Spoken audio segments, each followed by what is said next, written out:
How many times has God showed you something in your imagination that you thought was so wonderful? And then you took it in there to your family and your friends and you shared it with them and they shot it down. You know why they shot it down? Because they couldn't see it. You know why they didn't see it? Because God ain't show it to them. He showed it to you. God put it in your imagination. He don't put it in other people's imagination. Stop telling your visions to other people because they're not going to see it. Why you think you keep imagining opening a business? Why you keep imagining graduating, getting a better job? Why do you keep imagining buying a house? Why do you keep imagining driving a really nice car? Why do you keep imagining getting rich one day? Why do you keep imagining that? Because God is talking to you. He's showing you something that he has for you. He puts it in your imagination, man. See, God is good, man. You've got to understand how good God is. He ain't playing with you. He the real deal. He created you, and then he even showed you what he got for you. You got to start believing in your imagination. You got to start talking to him about these stuff you be seeing. But you have not because you ask not. So if you see the vision, the imagination, but you don't ask God for it, what you want him to do? He showed it to you. Faith without works is dead. So now you got to put in work. All of y'all sitting in here, you want a better life, correct?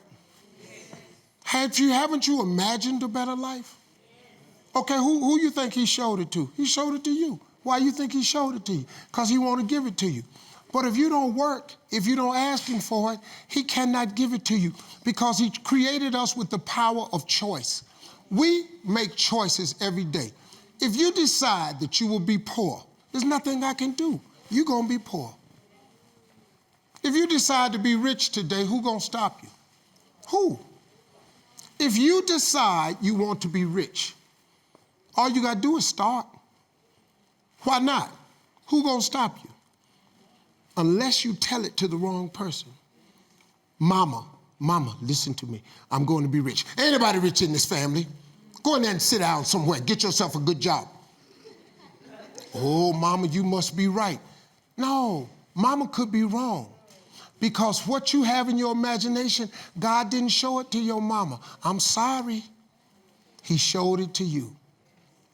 Listen to me. If y'all don't do nothing else, write everything you imagine down. Write it all down. Pray about it and watch what happens.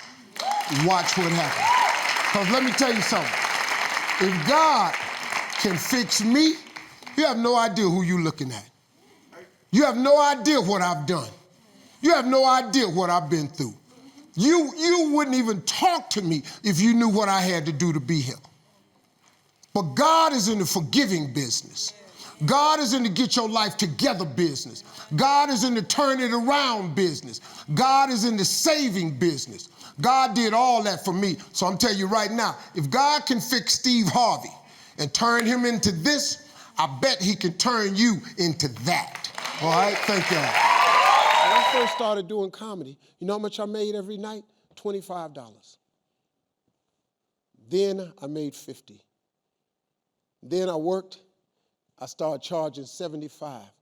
When I got up to $150 a night, oh, I was so happy. I was only working 2-3 nights a week, but I got up to $150. Oh, and I messed around, kept working, started charging $1,000 a week.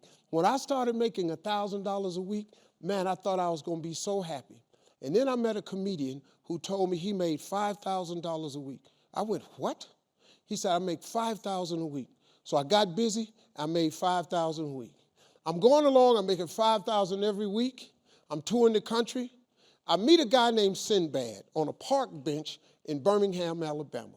Sinbad was sitting on a park bench with a bag of trash next to him, a trash bag. I met him because he was starting to be a very famous comedian named Sinbad, very popular. I said, man, so we talking. I'm homeless at the time because I'm having a lot of trouble. And I meet him, and I said, hey, man, where you going? He said, I'm going to Florida. I said, I'm Steve Harvey. I've seen your pictures in the comedy club. I said, we got to talking. We got comfortable. I said, hey, man, what's in that bag? He said, that's my pay. I said, your pay? He said, I get paid cash. He had in the bag $65,000 in cash. I said, how did you do that? He said, I'm a draw at the comedy club. I said, what does that mean? He said, people pay money to come see me, so I cut deals at the comedy club where I get a percentage of the door. I said, really? $65,000 a week? I kept hustling. I found out what it was to make $65,000. This is years, though. It's years in the making. $65,000 a week. Today, if you call me and tell me that you want me to come somewhere for $100,000, I am not coming. Because for 33 years, I have done the same thing over and over and over. I took the $25 jokes. These the same jokes, they just English. They the same words I've been using. I just kept doing them over and over and over. $100,000 tonight, I'm not coming. $250,000, I'm your man. You see? I built it over the years, but it's the same $25 jokes. You can stop wherever you want, or you can keep going. That's how you get successful financially. Stop beating yourself up trying to come up with $1 million idea. Take this $10 idea that God has instilled in you already and go make it and multiply it and do it over and over and over and over. Do you know it's people selling sugar cane making millions of dollars? You know it's people in Ghana selling cocoa beans making millions of dollars? Hello. Nike started with one pair of shoes. They just kept making shoes. Nike didn't do nothing else. They just kept making shoes over and over and over and over and over. $1 billion company. That's how you become successful. That's the secret. Quit standing at the door, knocking on the door that's already closed. Go up the hall. Hell, there's some more doors up there. The pursuit of your dreams is going to require some type of sacrifice. Whenever you're going for something that's a level up, there's a glass ceiling you have to break through. Bishop T.D. Jakes taught me this. He said, whenever you're trying to get to the next level, chase a dream, make a goal, it's a glass ceiling you have to break through. Whenever you break through glass, there's going to be bloodshed.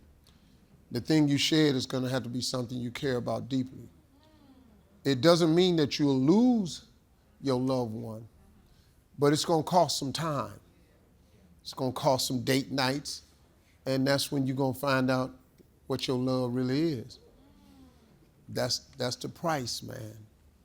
That's what it costs. For me, it was the same thing. When I started in comedy, I was 27. I won an amateur night October 8th, 1985. I went to job next day, October 9th, with $50 I won and quit my job. Because I saw my dream coming true. That's what I wanted to be. I won $50. I went in the house and told everybody, hey, I'm finna go be a professional comedian.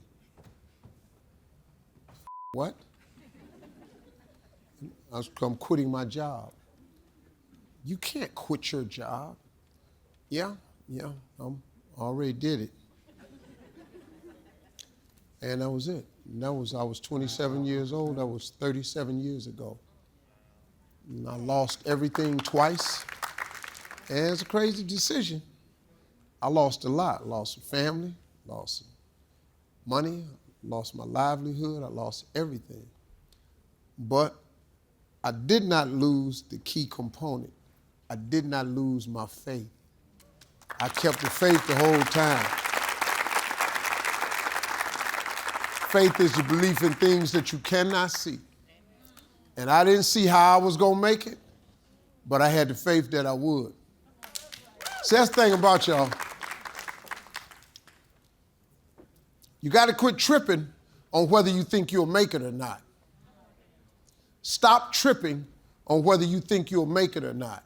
Every funky thing that's ever happened to you, every disappointment, every hardship, every setback, you survived every single one of them. All of you. You batting 1,000. Your track record for surviving the funk is 100%. So if I was you, I would take another chance on that God right there, because that's a pretty good God right there. And he's been a good God to you whether you even realize it or not. So if I was you, I'd take a chance. If my dream was to pursue a higher role in corporate America, I'd go for it. If your dream is really that other job, I'd go for it. If your dream was to start a business, I'd go for it. If your dream was to just take a chance and shut the door, you got to walk away from man.